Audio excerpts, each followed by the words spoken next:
Good morning friends. Last लेक्चरला आपण innate immunity हा concept पाहिला होता, डिस्कस केला होता. आज पुढचा कॉन्सेप्ट बघणार आहोत आपण acquired immunity. Acquired immunity on the other hand is pathogen specific. आता ही जी इम्युनिटी आहे ही इन्नेट इम्युनिटीपेक्षा थोडीशी वेगळी आहे, डिफरंट आहे. This is the immunity which forms the immuno system. It is not present since birth. ही इम्युनिटी आपल्याला इन्नेट इम्युनिटीसारखी इनबॉर्न इम्युनिटी नाही आहे, की जन्मजात इम्युनिटी नाही आहे. ही इम्युनिटी आपल्याला डेव्हलप करावी लागते आणि ही इम्युनिटी पॅथोजन स्पेसिफिक आहे. It is characterised by memory. This means that our body, when it encounter a pathogen for first time, produce a response called primary response, which is of low intensity. आता ही जी immunity आहे it depend on previous exposure to foreign substances. एकदा का तुम्हाला एखादं infection झालं, एखादा पॅथोजन तुमच्या बॉडीमध्ये आला की ही इम्युनिटी त्याची मेमरी डेव्हलप करून की तो पॅथोजन आपल्या आधी एक्सपोज झाला आहे किंवा त्याचं एक्सपोजर झालेलं आहे हे सांगतो. म्हणजे ह्या इम्युनिटीला मेमरी आहे. Therefore it is also called as specific or adaptive immunity. आता आपण लास्ट लेक्चरला काल बघितलं की इन्नेट इम्युनिटीमध्ये फर्स्ट लाईन आणि सेकंड लाईन डिफेन्स कवर होतो आहे. ठीक आहे. जे फर्स्ट लाईन डिफेन्स फेल जातो आहे त्यावेळी सेकंड लाईन डिफेन्स आहे, आणि ज्यावेळी सेकंड लाईन डिफेन्ससुद्धा काय होतो आहे, फेल्युअर होतो आहे, त्यावेळी हा थर्ड लाईन म्हणजे त्यावेळी काय होते, आपली ॲक्वायर्ड इम्युनिटी ॲक्टिव्ह होते. ठीक आहे. So it forms the last line of defence, that is third line defence. Acquired immunity is seen only in vertebrates. आता आपण 11वीमध्ये 11th स्टँडर्डमध्ये आपण बघितलं होतं ॲनिमल क्लासिफिकेशनमध्ये व्हर्टिब्रेटा. ठीक आहे. आता व्हर्टिब्रेटा ज्या ज्या ॲनिमलला व्हर्टिबल कॉलम आहे की ज्यांचा नॉटोकॉड व्हर्टिबल कॉलमने रिप्लेसमेंट झालेला आहे, अशा सगळ्या ॲनिमलमध्ये ही इम्युनिटी पाहायला भेटते. ह्या इम्युनिटीचं नाव आहे ॲक्वायर्ड इम्युनिटी. ठीक आहे. It requires several days to become activated. ही इम्युनिटी पटकन ॲक्टिव्ह होत नाही ॲज लाईक इन्नेट इम्युनिटी. तिला थोडंसं वेळ लागतो ॲक्टिवेट व्हायला आणि मग ती ॲक्टिवेट होते. The main cells of acquired immunity are lymphocytes which produce antibodies. ठीक आहे. आता बघा, the main cells of acquired immunity are lymphocyte. ठीक आहे. आता ह्या ॲक्वायर्ड इम्युनिटीमध्ये मेन सेल्स आहे, त्या सेलचं नाव आहे लिम्फोसाइट्स. आता त्या लिम्फोसाइटमध्ये पुन्हा दोन प्रकार आहेत, बी लिम्फोसाइट, टी लिम्फोसाइट. आपण ते पुढं बघणार आहोत, डिस्कस करणार आहोत. पण ह्या ज्या लिम्फोसाइट्स आहेत ह्या लिम्फोसाइट्स काय तयार करतात, तर ह्या अँटीबॉडीज तयार करतात. ठीक आहे. म्हणजे एकदा का तुमच्या बॉडीमध्ये अँटीबॉडीज फॉर्म झाल्या की तुमच्यामध्ये ही ॲक्वायर्ड इम्युनिटी काय झाली, ॲक्टिवेट झाली, तिचं काम करायला तिने सुरुवात केलेलं आहे असं म्हणायला काही हरकत नाही आहे. आता कोविड-19मध्ये तुम्हाला माहिती आहे की अँटीबॉडीज तयार होणं खूप गरजेचं आहे, आणि प्रत्येक पेशंटमध्ये ह्या अँटीबॉडीज फॉर्म होण्याची जी कपॅबिलिटी आहे ती डिफरंट आहे, वेगळी आहे. म्हणून एखाद्याला ते इन्फेक्शन जाणवतं, एखाद्याला ते जाणवत नाही, किंवा एखाद्यामध्ये ते सिव्हिअर होतं. लक्षात ठेवा. आता आपण थोडंसं बघूया की थोडंसं बाजूला जाऊन की काय काय ह्याचे युनिक फीचर्स आहेत. The unique features properties of acquired immunity. पहिली आहे स्पेसिफिसिटी. आता स्पेसिफिसिटी म्हणजे काय, it is the ability to differentiate various foreign molecules. It is specific for each type of pathogen. आता आपण थोडंसं समजून घेऊया की कोरोना व्हायरस आहे, त्याच्या अँटीबॉडीज ह्या वेगळ्या असणार आहेत. तुम्हाला एखादं व्हायरल इन्फेक्शन झालं त्याच्या अँटीबॉडीज वेगळ्या असणार आहेत. तुम्हाला टायफॉईडचं इन्फेक्शन झालं आहे त्याच्या अँटीबॉडीज वेगळं आहे. जसं प्रत्येक कुलूप वेगळं आहे आणि प्रत्येकाची की वेगळी आहे, लॉक अँड की मॉडेल. ठीक आहे. लॉक वेगळं, की वेगळी, तसं पॅथोजन वेगळा, अँटीबॉडीज वेगळ्या. समजते. त्यामुळं ह्याच्यामध्ये स्पेसिफिसिटी पाहायला मिळते. नंबर सेकंड प्रॉपर्टी आहे डायव्हर्सिटी. आता डायव्हर्सिटी म्हणजे काय बघा, it can recognise a vast variety of diverse pathogen or foreign molecule. ठीक आहे. डायव्हर्सिटी म्हणजे ह्याच्यामध्ये प्रत्येक व्हायरस, प्रत्येक बॅक्टेरिया किंवा प्रत्येक फॉरेन पार्टिकल ह्याला ओळखण्याची कपॅबिलिटी ह्या ॲक्वायर्ड इम्युनिटीमध्ये आहे. म्हणजे एकाच वेळी तुम्हाला जर 2-3 पेशंट झाले असतील तर त्या 2-3 पेशंटना ओळखण्याचं काम ही ॲक्वायर्ड इम्युनिटी करते. त्याचे जे रिस्पेक्टिव्ह अँटीबॉडीज आहेत ते फॉर्म करण्याची जबाबदारी ही ॲक्वायर्ड इम्युनिटी घेऊ शकते. ठीक आहे. आणि ही जी इम्युनिटी आहे हिच्यामध्ये discrimination between self and non self हा फरक हिला कळतो. म्हणजे आपलं कोण परकं कोण.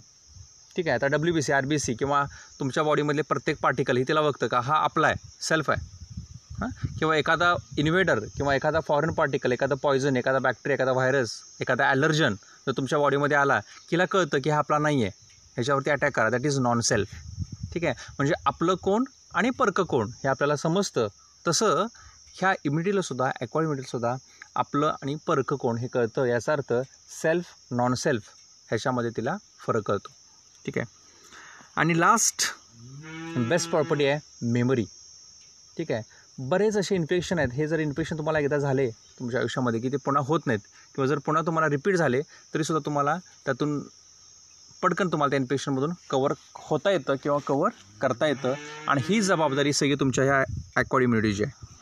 When the immune system encounter a specific pathogen for the first time, it generate immune response and eliminate the invader. ज्यावेळी पहिल्यांदा तुम्हाला एखाद्या पॅथोजन जर इन्फेक्शन झालं, फर्स्ट एन्काउंटर झाला, त्यावेळी तुम्हाला थोडंसं ही ॲक्वायर्ड इम्युनिटी ॲक्टिवेट व्हायला किंवा ही इम्युनिटी अँटीबॉडीज फॉर्म करायला थोडासा वेळ लागतो आणि तुम्ही त्या इन्फेक्शनमधून पूर्णपणे कवर होत आहे. पण तुम्हाला हेच इन्फेक्शन परत भविष्यामध्ये जर रिपीट झालं तर तुम्हाला फार वेळ लागत नाही. कारण का, तुमच्यामध्ये हा इम्युन रिस्पॉन्स काय झालेला असतो, बिल्ड झालेला असतो, तयार झालेला असतो. The immune system retain the memory of this encounter. ठीक आहे.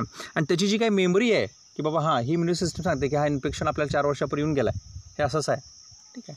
याचा अर्थ तिला फार वेळ लागत नाही, कारण का तिला मेमरी आहे. ठीक आहे. As a result a second encounter with same pathogen brings about quicker and stronger immune response. त्यामुळे सेकंड टाईमला तो जो रिस्पॉन्स असतो हा क्विकर असतो, पटकन असतो आणि तो स्ट्रॉंग असतो. ठीक आहे. आता ॲक्वायर्ड इम्युनिटीमध्ये परत 2 टाईप आहेत. ठीक आहे, ते आपण थोडंसं बघूया. आता इथं काय दिलं आहे बघा, जो प्रायमरी रिस्पॉन्स आहे हा फर्स्ट इन्फेक्शन झाल्यावरती कवर होतो की ज्यावेळी इंटेन्सिटी त्या पॅथोजनची लो असते. Subsequent encounter with the same pathogen elicit the higher intensified secondary and anesthetic response. This is ascribed to fact that our body appear to have memory of the first encounter. याचाच अर्थ second time हा response quick असतो, stronger असतो. याचाच अर्थ ह्या इम्युनिटीला काय आहे, मेमरी आहे, हे सिद्ध होतं आहे. The primary and secondary immune response are carried out with the help of 2 special type of lymphocytes present in our body, that is B lymphocyte and T lymphocyte. मग ही जी ॲक्वायर्ड इम्युनिटी आहे ही कुठल्या बेसवरती काम करते, तर लिम्फोसाइडवरती काम करते. मग ते लिम्फोसाइडचे किती प्रकार आपल्या बॉडीमध्ये आहेत, तर 2 आहेत. ते कुठले आहेत, तर बी लिम्फोसाइड आणि टी लिम्फोसाइड्स. ठीक आहे. The B lymphocytes produce an army of protein in response to pathogen into our body blood to fight with them.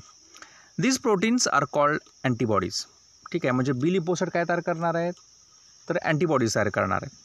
हे अँटीबॉडीज कशाने बनलेले आहेत, तर प्रोटीन मॉलिक्युलनं बनलेले आहेत. म्हणून डॉक्टर आता सध्या सांगतात, फिजिशियन सांगतात की प्रोटीन खावा. जर लक्षात ठेवा, तुम्ही प्रोटीन खाल्ले आणि कार्बोहायड्रेट कमी खाल्ले तर प्रोटीन खाल्ल्यामुळं म्हणजे आता सध्या तुम्हाला सगळ्यांना माहीत असेल की अंड्यामध्ये 20 इसेन्शियल अमायनो ॲसिड्स आहेत. ठीक आहे. सगळ्यात चांगला सध्याचा डाईट कुठला असेल, काय असेल, तर ते अंडं आहे. अंड्यामधला जो मधला भाग आहे, बल्क यॉक त्याला आपण म्हणतो, तो तुम्ही काढून टाका आणि जे पूर्णपणे अंडा आहे, जो पांढरा भाग आहे उकडल्यानंतरनं किंवा फ्राय केल्यानंतरनं, तो जर खाल्ला तर त्याच्यामधून तुम्हाला तुमच्या बॉडीसाठी जे काय लागणारं सगळं सर्वस्व त्याच्यामध्ये आहे. आणि जर तुम्ही 1 अंडं रोज खाल्लं तर तुमच्यामध्ये अँटीबॉडीजचा जो रेट आहे प्रोड्यूस होण्याचा तो वाढणार आहे, किंवा तुमच्या बॉडीमध्ये आणखीन काय जे अमायनो ॲसिड्स लागणार आहेत आपल्यासाठी, जे 20 इसेन्शियल अमायनो ॲसिड्स आहेत, हे सगळे त्याची जी रिक्वायरमेंट आहे ती फुलफिल होणार आहे. त्यामुळे अंडं खाणं खूप इम्पॉर्टंट आहे. तुम्हाला सांगायला हरकत नाही की बरेच ह्या कोविडमध्ये जे जैन लोक आहेत, ब्राह्मण लोक आहेत की जे नॉनव्हेज खात नाहीत, त्यांनीसुद्धा अंडं खाल्लेलं आहे. याचा अर्थ अंड्यामधून सगळं काही आपल्याला भेटू शकतं. त्यामुळं जे व्हेज आहेत, जे नॉनव्हेज आहेत, त्यांनी अंडं खायला काहीही हरकत नाही आहे. ठीक आहे. आता आपण थोडंसं बघूया बी आणि टी लिम्फोसाइटमधला फरक. ठीक आहे. आता ज्या बी लिम्फोसाइट्स आहेत त्या काय करतात, टी लिम्फोसाइट्स काय करतात ते थोडंसं आपण बघूया. The immune system consist of about trillion cells called lymphocytes and about 100 million trillion molecules called antibodies. 10⁻²0. आता लिम्फोसाईट जे आहेत ह्या दोन प्रकारच्या आहेत. पहिली आहे बी लिम्फोसाईट्स. आता बी हा शब्द आलेला आहे बुरसा ऑफ फॅब्रिसियस. ठीक आहे. आता बुरसा जो आहे हा बी हा शब्द बुरसा ऑफ फॅब्रिसियसपासून आलेला आहे की जे बर्ड्स आहेत, बर्डच्या बॅक साईडला क्लोएकाजवळ एक छोटासा ऑर्गन आहे, लिम्फॉइड ऑर्गन, त्याला बुरसा असं म्हणतात. It is located near there cloacal opening.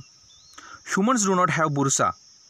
So bursa equivalent to human are bone marrow and fetal liver. आता हा जो बी शब्द आहे हा बुरसा ऑफ फॅब्रिसियस. बर्ड्समध्ये बॅक साईडला क्लोएक असते आणि त्या क्लोएकाच्या तिथं एक छोटासा ऑर्गन आहे, त्या ऑर्गनचं नाव आहे बुरसा ऑफ फॅब्रिसियस, की जो बर्ड्सला इम्युनी सिस्टीम स्ट्रॉंग करण्यासाठी हेल्प करतो. सेम तोच ऑर्गन आपल्यामध्ये कुठला आहे तर बोन मॅरो आहे. आणि लहान मुलांच्यामध्ये फिटल लिव्हर आहे, इक्विव्हॅलंट टू बुरसा. ठीक आहे. त्याच्यावरून हा शब्द आलेला आहे बी लिम्फोसाइट्स. ठीक आहे. आता आपल्यामध्ये बोन मॅरो आणि फिटल लिव्हर हे काय करणार आहेत, बी लिम्फोसाइट्स फॉर्म करणार आहेत. आता टी लिम्फोसाइट म्हणजे काय बघा. T for thymus. हार्टच्या तिथं एक मोठी ग्लँड आहे थायमस, आणि हे थायमस ऑर्गन जो आहे किंवा ही जी ग्लँड आहे हे थायमोसिन नावाचं हार्मोन तयार करते, आणि हे थायमोसिन नावाचं हार्मोन काय करते, टी लिम्फोसाइट नावाचे स्ट्रक्चर्स तयार करतात. Thymus is a two lobed organ located above the heart. It is a size of walnut. It decreases in size with age. जसं तुमचं वय वाढणार आहे तसं ह्या थायमसमध्ये ॲट्रोपी येणार आहे किंवा त्याची जी साईज आहे ती कमी कमी व्हायला सुरुवात होणार आहे. आता आपण डिफरन्स बघूया बी लिम्फोसाइट आणि टी लिम्फोसाइटमधला. आता बी लिम्फोसाइट कुठं फॉर्म होतात, formation. They're form in the bone marrow from stem cells by the process of haematopoiesis. आपल्या बॉडीमध्ये जिथं जिथं लॉंग बोन्स आहेत, फॉर एक्झाम्पल मांडीतला आहे फिमर, टिबिया फिब्युला, दंडाचं हाड आपलं ह्युमरस आहे, रॅडियसनला आहे, की इथं जी लांब हाडं आहेत की ज्यांना शाफ्ट आहे, की त्याच्या आत बोन मॅरो आहे, आणि ह्या बोन मॅरोमध्ये स्टेम सेलपासून ह्या सेल तयार होतात. त्या सेलला आम्ही काय म्हणतोय, बी लिम्फोसाइट्स. आणि जी प्रोसेस आहे बी लिम्फोसाइट फॉर्मेशनची, त्या प्रोसेसला आम्ही म्हणतोय हिमॅटोपोएसिस. इकडे आपण बघूया टी लिम्फोसाइट कशा फॉर्म होतात. The two are formed in the bone marrow from stem cell by process of hematopoiesis. T lymphocyte पण तशाच तयार होतात. ठीक आहे. आता आपण सेकंड पॅरामीटर बघूया, maturation. They mature in the bone marrow, tonsils and pairs patches of the intestine. आता ह्या ज्या बी लिम्फोसाइट्स आहेत ह्या आपल्या इंटेस्टाईनमध्ये जे पेर्स पॅचेस आहेत, आपण 11th स्टँडर्डमध्ये बघितलं होतं ह्युमन डायजेस्टिव्ह सिस्टीममध्ये, तिथं मॅच्युर होतात. आपल्या घशामध्ये टॉन्सिल्स आहेत तिथं मॅच्युर होतात, आणि डिरेक्टली बोन मॅरोमध्ये सुद्धा काय होतात, मॅच्युर होतात. टी लिम्फोसाइट्स ह्या थायमसमध्ये म्हणजे त्या ग्लँडमध्ये मॅच्युर होतात with the help of hormone thymosin. B cells that is B lymphocytes form 20 to 25% of the total lymphocyte.